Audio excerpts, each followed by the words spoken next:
فبأي آلاء ربكما تكذبان يخرج منهما اللؤلؤ والمرجان فبأي آلاء ربكما تكذبان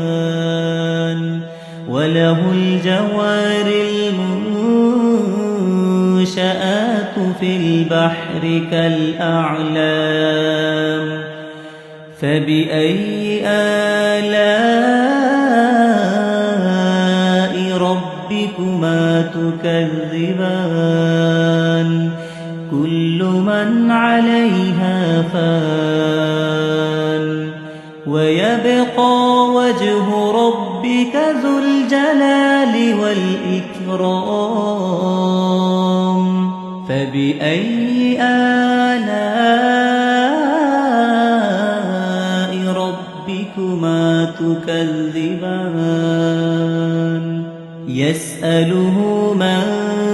في السماوات والأرض كل يوم هو في شأن فبأي آلاء ربكما تكذبان سنفرغ لكم أيها الثقلان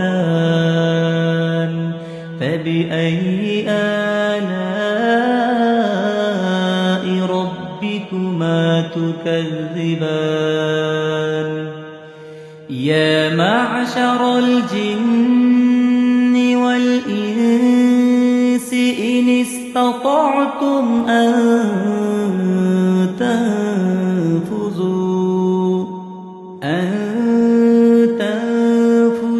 من أقطار السماوات والأرض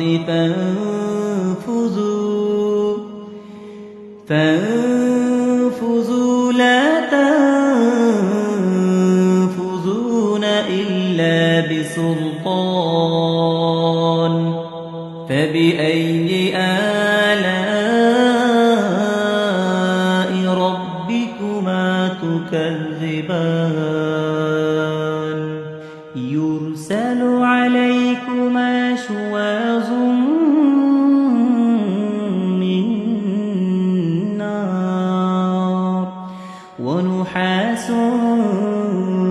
فلا تنتصران فبأي آلاء ربكما تكذبان